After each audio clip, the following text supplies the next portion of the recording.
ನಮಸ್ಕಾರ ಸ್ನೇಹಿತರೆ, MRL study studio ಚಾನಲ್ಗೆ ತಮಗೆಲ್ಲರಿಗೂ ಸ್ವಾಗತಿಸುತ್ತಾ ಇವತ್ತಿನ ತರಗತಿಯಲ್ಲಿ ನಾನು ಕಂಪ್ಯೂಟರ್ ಲ್ಯಾಂಗ್ವೇಜ್ ಈ ಒಂದು ಟಾಪಿಕ್ ಮೇಲೆ MCQ ಅನ್ನು ಬಿಡಿಸ್ತಾ ಇದ್ದೀನಿ. ಕಂಪ್ಯೂಟರ್ ಪ್ರೋಗ್ರಾಮಿಂಗ್ ಕುರಿತು ನಾನು ಹಿಂದೆ 2 ತರಗತಿಗಳನ್ನು ಮಾಡಿದ್ದೀನಿ. ಅದು ಪಾರ್ಟ್ 1 ಪಾರ್ಟ್ 2 ಅಂಥೇಳಿ ಆ ಒಂದು 2 ತರಗತಿಯನ್ನು ನೋಡಿಕೊಂಡು ಆಮೇಲೆ ಏನು ಮಾಡಿ ನೀವು ಈ MCQ ಅನ್ನು ಬಿಡಿಸಿ ನಿಮಗೆ ಏನಾಗುತ್ತೆ ವಿಷಯ ಈಸಿ ಆಗ್ತೈತೆ.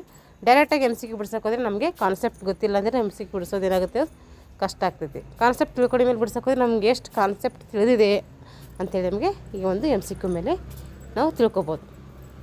ಈ ಒಂದು ಟಾಪಿಕ್ಕು ನಾನು ದೈಹಿಕ ಶಿಕ್ಷಣ ಶಿಕ್ಷಕರಿಗೂ ಹಾಗೂ HST ಯಾರೆಲ್ಲ ಬರಿತಾಯಿದ್ರು ಅವರಿಗೆ ಪೇಪರ್ 1 ಏನಾಗಿರುತ್ತೆ ಕಾಮನ್ ಆಗಿರುತ್ತೆ. ಸಾಮಾನ್ಯ ಪತ್ರಿಕೆಯಲ್ಲಿ ಕಂಪ್ಯೂಟರ್ ಮೇಲೆ ನಮಗೆ 12 ಪ್ರಶ್ನೆಗಳು ಕೇಳ್ತಾರೆ. ಕಂಪ್ಯೂಟರ್ ಇಂಗ್ಲೀಷ್ ಕೇಳಿ ಕೂಡ ಏನು ಮಾಡ್ತಾರೆ ನಮಗೆ 25 ಮಾರ್ಕ್ಸ್ಗೆ ಕೇಳ್ತಾರೆ. ಅದಕ್ಕೋಸ್ಕರ ಏನು ಮಾಡ್ತಾಯಿದ್ದೀನಿ ಅಂದರೆ ನಾನು ಪತ್ರಿಕೆ 1 ಕೂಡ ಯೂಸ್ ಆಗಲಿ ಅಂಥೇಳಿ ನಾನು ದೈಹಿಕ ಶಿಕ್ಷಣ ಪತ್ರಿಕೆ 2 ಜೊತೆಗೆ ಈ ಒಂದು ತರಗತಿಯನ್ನು ಕೂಡ ಮಾಡ್ತಾಯಿದ್ದೀನಿ. ಜನರಲ್ ಸ್ಟಡೀಸು ನಾನು ಸ್ಟಾರ್ಟ್ ಮಾಡಿದ್ದೀನಿ, ಕಂಪ್ಯೂಟರ್ ಮಾಡ್ತಾಯಿದ್ದೀನಿ, ಇಂಗ್ಲೀಷು ಮಾಡ್ತಾಯಿದ್ದೀನಿ, ಮೆಂಟಲ್ ಎಬಿಲಿಟಿ ಮಾಡ್ತಾಯಿದ್ದೀನಿ, ಅದೇ ರೀತಿ ಮೆಥಡ್ ಪೇಪರ್ ಕೂಡ ನಾನು ಮಾಡ್ತಾಯಿದ್ದೀನಿ. ಅದಕ್ಕೋಸ್ಕರ ಯಾರೆಲ್ಲ ನಮ್ಮ ಚಾನಲ್ನ ಸಬ್ಸ್ಕ್ರೈಬ್ ಮಾಡ್ಕೊಂಡೋ ಚಾನಲ್ನ ಸಬ್ಸ್ಕ್ರೈಬ್ ಮಾಡಿಕೊಂಡು ವಿಡಿಯೋಗಳನ್ನು ವಾಚ್ ಮಾಡಿ ಅಂತ ಹೇಳ್ತಾ ಇವತ್ತಿನ ತರಗತಿಯನ್ನು ಪ್ರಾರಂಭಿಸೋಣ.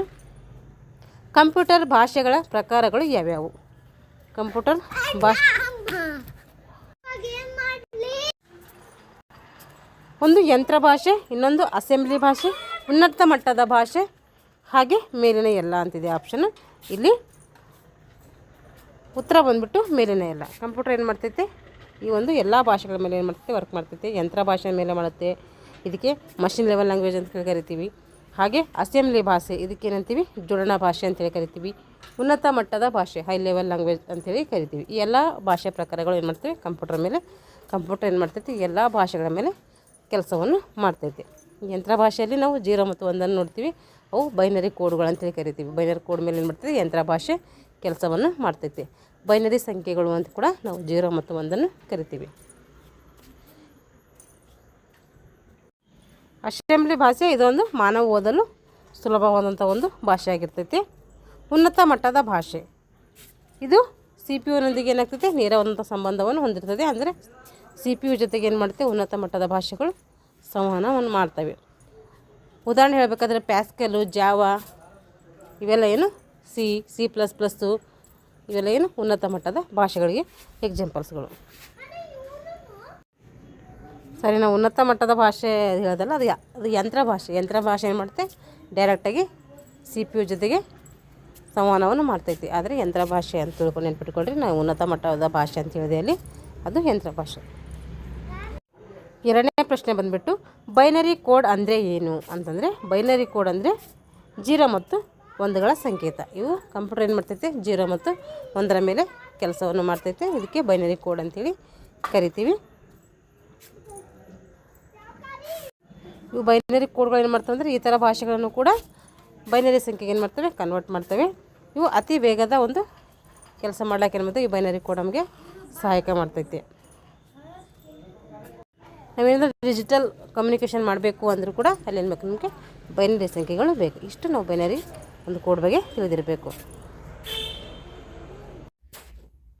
ಇಲ್ಲಿ ಯಂತ್ರ ಭಾಷೆ ಯಾಕೆ ಜಟಿಲವಾಗಿದೆ ಅಂತೇಳಿ ಇಲ್ಲಿ ಪ್ರಶ್ನೆ ಇದೆ. ಇನ್ನು ಮಾನವ ಓದಲು ಸುಲಭನ ಇದು ಅಥವಾ ಆಕರ್ಷಕ ಸಿಂಟೆಕ್ಸ, ನಿಖರ ಬೈನರಿ ಕೋಡ್ ಮಾತ್ರನ ನನ್ ಆಫ್ ದ ಅಬೋವ್ ಅಂತ ಅಂದರೆ ಮೇಲಿನ ಎಲ್ಲವೂ ಅಂತ ಅರ್ಥ ಇದು.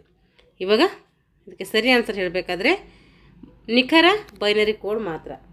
ಕಂಪ್ಯೂಟರ್ ಏನು ಮಾಡ್ತೈತೆ ನಿಖರವಾದಂಥ ಬೈನರಿ ಕೋಡ್ ಮೇಲೆ ಕೆಲಸ ಮಾಡ್ತೈತೆ. 0 ಮತ್ತು 1 ಇವು ಬೈನರಿ ಕೋಡ್ಗಳ ಮೇಲೆ ಮಾಡುತ್ತೆ ಕಂಪ್ಯೂಟರ್ ಕೆಲಸ ಮಾಡ್ತದೆ. ಈ ಮಾನವನ ಸಿದ್ಧಾಂತಗಳು ಈ ಒಂದು ಕಂಪ್ಯೂಟರ್ಗೆ ಏನಾಗಲ್ಲ ಅರ್ಥ ಆಗೋದಿಲ್ಲ. ಅದಕ್ಕೋಸ್ಕರ ಏನಾಗುತ್ತೆ ಇದೊಂದು ಯಂತ್ರ ಭಾಷೆ ಜಟಿಲವಾಗಿದೆ ಅಂಥೇಳಿ ನಾವು ಹೇಳ್ಬೋದು. 4ನೇ ಪ್ರಶ್ನೆ ಅಸೆಂಬ್ಲಿ ಭಾಷೆಗೆ ಏನನ್ನು ಬಳಸಲಾಗುತ್ತದೆ ಅಂದರೆ ನಾವು ಅಸೆಂಬ್ಲರನ್ನು ಬಳಸ್ತೀವಿ. ಅಸೆಂಬ್ಲಿ ಭಾಷೆಗೆ ಅಸೆಂಬ್ಲರನ್ನು ನಾವು ಬಳಸ್ತೀವಿ. ಅಸೆಂಬ್ಲರ್ ಏನು ಮಾಡ್ತದೆ ಅಂದರೆ ಇದು ಜೋಡಣಾ ಭಾಷೆಯನ್ನು ಮಷಿನ್ ಲೆವೆಲ್ ಲ್ಯಾಂಗ್ವೇಜ್ ಭಾಷೆಗೆ ಏನು ಮಾಡ್ತೈತಿ ಕನ್ವರ್ಟ್ ಮಾಡ್ತೈತಿ. ಇದು ಅಫಿಸಿಯೆಂಟ್ ಆಗಿರುತ್ತೆ. ಆದರೆ ಮಾನವನಿಗೆ ಏನಾಗುತ್ತೆ ಸ್ವಲ್ಪ ಪ್ರಮಾಣದಲ್ಲಿ ಈ ಒಂದು ಮಾಹಿತಿ ಬಳಕೆ ಆಗ್ತೈತೆ. ಹಾಗೆ ಸ್ವಲ್ಪ ಪ್ರಮಾಣದ ಸಿಂಬಾಲಿಕ್ ಕೂಡ ಬಳಸಿ ಏನು ಮಾಡ್ತೀವಿ ನಾವು ಕಾರ್ಯವನ್ನು ಮಾಡ್ತೀವಿ ಇಲ್ಲಿ ಅಸೆಂಬ್ಲರಲ್ಲಿ. ಇಲ್ಲಿ ಯಂತ್ರ ಭಾಷೆಗೆ ಯಾವ ಸಾಧನ ಬೇಕಾಗಿಲ್ಲ ಅಂದರೆ ಇಲ್ಲಿ ನಮಗೆ ಏನು ಅಸೆಂಬ್ಲರ್ ಬೇಕಾಗಿಲ್ಲ, ಕಂಪೈಲರ್ ಬೇಕಾಗಿಲ್ಲ, ಇಂಟರ್ಪ್ರಿಂಟರ್ ಬೇಕಾಗಿಲ್ವ ಅಂತಂದರೆ ಇಲ್ಲಿ ನಮಗೆ ಅಸೆಂಬ್ಲರ್ ಬೇಕಾಗಿಲ್ಲ. ಯಂತ್ರ ಭಾಷೆಗೆ ಯಾವ ಸಾಧನ ಅವಶ್ಯಕತೆ ಇಲ್ಲ, ನಮಗೆ ಅಸೆಂಬ್ಲರ್ ಅವಶ್ಯಕತೆ ಇಲ್ಲ. ಇಲ್ಲಿ ಉನ್ನತ ಮಟ್ಟದ ಭಾಷೆಗಳ ಉದಾಹರಣೆ ಯಾವ್ಯಾವು ಅಂತಂದರೆ ಇಲ್ಲಿ C++ ಇದು ಉನ್ನತ ಮಟ್ಟದ ಭಾಷೆ, ಪೈಥನ್, ಜಾವಾ, ಪ್ಯಾಸ್ಕಲು ಇವೆಲ್ಲ ಏನು ಮಾಡ್ತೇವೆ ಉನ್ನತ ಮಟ್ಟದ ಭಾಷೆ ಬರ್ತವೆ. ಇಲ್ಲಿ ಕೊಟ್ಟಿರೋದು 3 ಇವು ಮೇಲಿನ ಎಲ್ಲವೂ ಅಂತ ಅರ್ಥ. ಕಂಪೈಲರ್ ಅಂದರೆ ಏನು ಅಂದರೆ ಹೈ ಲೆವೆಲ್ ಕೋಡನ್ನು ಯಂತ್ರ ಭಾಷೆಗೆ ಪರಿವರ್ತನೆ ಮಾಡ್ತೀವಿ. ಎರರ್ಸನ್ನು ತಕ್ಷಣ ತೋರಿಸುತ್ತದೆ. ರನ್ ಟೈಮ್ ಓನ್ಲಿ ಬಳಸುತ್ತದೆ. ನನ್ ಆಫ್ ದ ಅಬೋವ್ ಅಂದರೆ ಇಲ್ಲಿ ಹೈ ಲೆವೆಲ್ ಕೋಡನ್ನು ಯಂತ್ರ ಭಾಷೆಗೆ ಏನು ಮಾಡ್ತೈತಿ ಪರಿವರ್ತನೆ ಮಾಡ್ತೀವಿ. ಇದಕ್ಕೇನಂತೀವಿ ನಾವು ಕಂಪೈಲರ್ ಅಂಥೇಳಿ ಕರಿತೀವಿ. ಹೈ ಲೆವೆಲ್ ಕೋಡನ್ನು ಯಂತ್ರ ಭಾಷೆಗೆ ಏನು ಮಾಡ್ತದೆ ಇದು ಪರಿವರ್ತಿಸ್ತೈತೆ.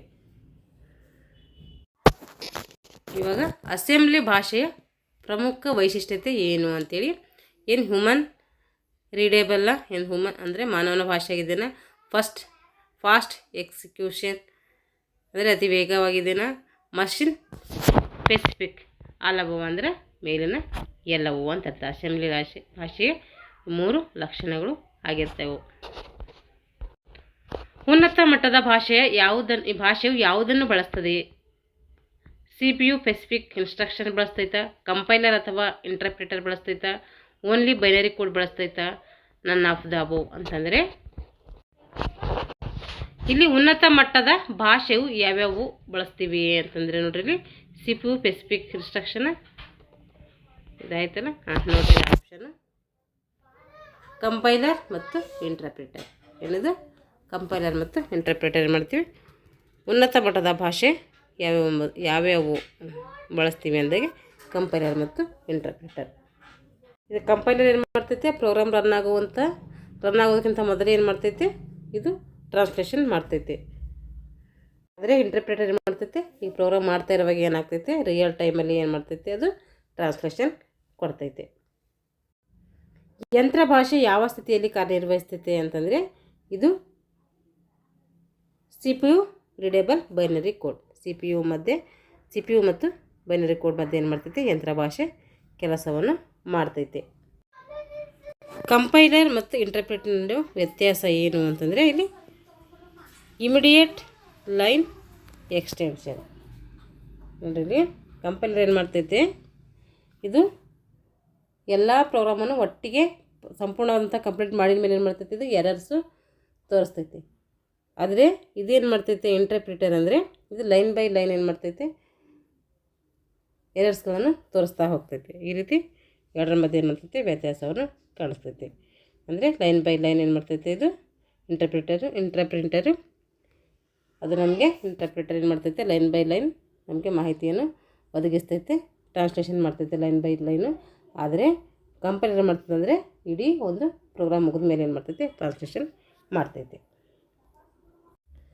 ಹಾಗಾದರೆ ಮೊಟ್ಟ ಮೊದಲ ಹೈ ಲೆವೆಲ್ ಭಾಷೆ ಯಾವುದು? ಅದೇನು ಕೋಬಾಲ ಅಥವಾ ಫೋರ್ಟೋನ, ಸಿನ, ಬೇಸಿಕ್ ಅಂದರೆ ಫಾರ್ಟಲ್. ಇದು ಫಾರ್ಮುಲಾ ಟ್ರಾನ್ಸ್ಲೇಷನ್ ಅಂತೇಳಿ ಕರಿತೀವಿ. ಇದು ಮೊಟ್ಟ ಮೊದಲ ಹೈ ಲೆವೆಲ್ ಲ್ಯಾಂಗ್ವೇಜ್ ಆಗಿರ್ತೈತೆ. ಇದು ಸಿ ಭಾಷೆ ಯಾವ ರೀತಿ ಭಾಷೆ? ಅಬ್ಜೆಕ್ಟ್ ಓರಿಯೆಂಟೆಡ್ ಲ್ಯಾಂಗ್ವೇಜಾ, ಏನು ಪ್ರೊಸೀಡ್ಯೂರ್ ಓರಿಯೆಂಟೆಡ್ ಲ್ಯಾಂಗ್ವೇಜಾ, ಮಷಿನ್ ಲ್ಯಾಂಗ್ವೇಜಾ, ನನ್ ಆಫ್ ದ ಅಬೋವ್ ಅಂದರೆ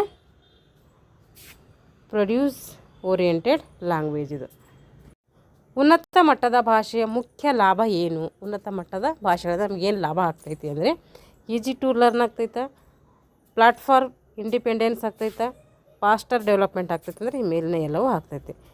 ಈಸಿಯಾಗಿ ನಾವು ಕಲಿಬೋದು ಮತ್ತು ಪ್ಲಾಟ್ಫಾರ್ಮ್ ಇಂಡಿಪೆಂಡೆನ್ಸ್ ಅನ್ನು ಕೂಡ ಹೊಂದ್ಬೋದು, ಫಾಸ್ಟರ್ ಡೆವಲಪ್ಮೆಂಟ್ ಕೂಡ ನಾವು ಇದ್ರ ಮೂಲಕ ಹೊಂದ್ಬೋದು. ಈ ಮೇಲಿನ ಎಲ್ಲವೂ ಅನ್ನೋದು ಸರಿಯಾದಂಥ ಉತ್ತರ. ಇಷ್ಟೇನಾಯ್ತಂದರೆ ಕಂಪ್ಯೂಟರ್ ಪ್ರೋಗ್ರಾಮಿಂಗ್ಗೆ ಒಂದು ಸಂಬಂಧಪಟ್ಟಂಥ MCQಗಳನ್ನು ಬಿಡಿಸಿದ್ದೀನಿ. ಮುಂದಿನ ತರಗತಿಯಲ್ಲಿ ಏನು ಮಾಡೋಣ ಅಂದರೆ ಮುಂದುವರೆದಂಥ ಒಂದು ಟಾಪಿಕ್ ಮೇಲೆ ತರಗತಿಗಳನ್ನು ಮಾಡೋಣ. ಇಲ್ಲಿಗೆ ಈ ತರಗತಿಯನ್ನು ಮುಗಿಸ್ತಾ ಇದ್ದೀನಿ. ಯಾರೆಲ್ಲ ನಮ್ಮ ಚಾನಲ್ನ ಸಬ್ಸ್ಕ್ರೈಬ್ ಮಾಡ್ಕೊಂಡಿಲ್ಲ ಚಾನಲನ್ನು ಸಬ್ಸ್ಕ್ರೈಬ್ ಮಾಡಿಕೊಂಡು ವಿಡಿಯೋಗಳನ್ನು ವಾಚ್ ಮಾಡಿ. ಇಷ್ಟ ಆಗಿದರೆ ಲೈಕ್ ಆ್ಯಂಡ್ ಶೇರ್ ಮಾಡಿ ಅಂತ ಹೇಳ್ತಾ ಥ್ಯಾಂಕ್ಸ್ ಫಾರ್ ವಾಚಿಂಗ್ ಆಲ್.